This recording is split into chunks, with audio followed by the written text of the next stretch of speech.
اور بہنوئی بھی مسلمان ہو چکے ہیں۔ یہ بات سن کر حضرت عمر فاروق رضی اللہ تعالیٰ عنہ غصے میں اپنی بہن کے گھر پہنچے تو اس وقت حضرت حباب بن الارت رضی اللہ تعالیٰ عنہ حضرت عمر فاروق رضی اللہ تعالیٰ عنہ کی بہن فاطمہ رضی اللہ تعالیٰ عنہ اور بہنوئی سعید بن زید رضی اللہ تعالیٰ عنہ کو سورۃ طٰہٰ کی آیات پڑھا رہے تھے۔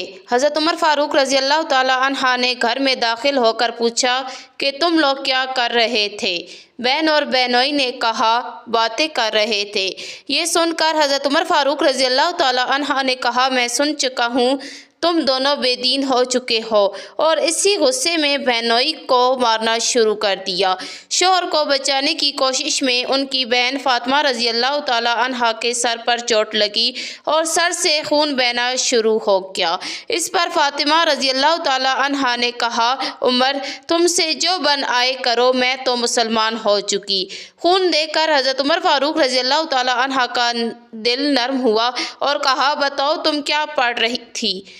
بہن کے کہنے پر حضرت عمر فاروق رضی اللہ تعالیٰ عنہ نے وضو کیا اور پھر سورۃ طٰہٰ کی ابتدائی آیات پڑھی اور اتنے متاثر ہوئے کہ اسی وقت حضرت محمد صلی اللہ علیہ وآلہ وسلم کے پاس چلنے کے لیے کہا۔ پھر حضرت عمر رضی اللہ تعالیٰ عنہ نے حضرت محمد رسول اللہ خاتم النبیین صلی اللہ علیہ وآلہ وَأَصْحَابِهِ وسلم کے سامنے جا کر اسلام قبول کر لیا۔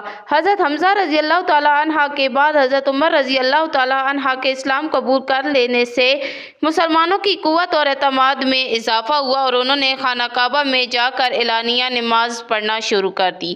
ہجرت مدینہ عام طور پر مسلمانوں نے اہل مکہ سے چھپ کر ہجرت کی، لیکن حضرت عمر فاروق رضی اللہ تعالیٰ عنہ نے خانہ کعبہ کا طواف کر کے اپنی ہجرت کا احرام کعبہ میں کھڑے ہو کر اعلان کیا اور ساتھ ہی یہ بھی کہا کہ اگر کسی میں ہمت ہے تو حدود حرم کے باہر آ کر مقابلہ کر لے۔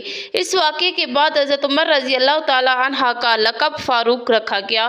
اسلام لانے کے بعد حضرت عمر رضی اللہ تعالیٰ عنہ کی زندگی میں اہم فرق یہ آیا کہ آپ بہت سادہ زندگی گزارنے لگے تھے اور طبیعت کی سختی نرمی میں بدل گئی۔ حضرت محمد صلی اللہ علیہ وآلہ وسلم سے محبت اور عقیدت کا یہ عالم تھا کہ ہر مشکل میں حضرت محمد صلی اللہ علیہ وآلہ وسلم کے ساتھ رہتے۔ عہد خلافت کے بارے میں اب جان لیتے ہیں۔ حضرت ابو بکر صدیق رضی اللہ تعالیٰ عنہ کے وصال کے بعد حضرت عمر فاروق رضی اللہ تعالیٰ عنہ نے خلافت کی ذمہ داریاں سنبھال لیں۔ حضرت عمر فاروق رضی اللہ تعالیٰ عنہ نے اسلامی ریاست کو صوبوں میں تقسیم کیا اور ہر صوبے کا انتظام چلانے کے لیے حاکم اعلیٰ، governor, army chief, police chief, chief secretary, افسر بیت الخلاء اور قاضی جیسے اعلیٰ عہدیداروں کا تقرر کیا۔ بیت المال کی تنظیم نو، ٹیکسوں کے نظام کی درستی اور جیل خانوں کے نظام کا آغاز کیا اور سب کو قانون کا پابند بنایا۔ امیر المومنین حضرت عمر فاروق رضی اللہ تعالیٰ عنہ نے عراق میں زمینوں کی پیمائش کروائی، زمینداری کے نظام میں اصلاحات کیں اور آبپاشی کا نظام بہتر بنایا، قحط کے دنوں میں خوراک کا انتظام کیا اور طاعون جیسی وبا پر قابو پایا، فوجی چھاؤنیاں بنائیں اور خبر رسانی اور پرچہ نویسی کا نظام قائم کیا، عوامی فلاح کے کاموں کا انتظام بہتر بنایا۔ اب ان کی فتوحات کے بارے میں جان لیتے ہیں۔ حضرت عمر فاروق رضی اللہ تعالیٰ عنہ کا دور خلافت فتوحات کا دور تھا۔ اس دور میں شام، فلسطین اور مصر کے علاوہ عراق، فارس، خراسان اور آذربائیجان بھی اسلامی ریاست کا حصہ بن گئے اور بیت المقدس فتح کیا گیا۔ کیا آپ یہ بات جانتے ہیں کہ حضرت عمر فاروق رضی اللہ تعالیٰ عنہ نے قرآنی آیات کو تعلیم نبوی صلی اللہ علیہ وآلہ وسلم کی روشنی میں ایک ترتیب سے جمع کیا؟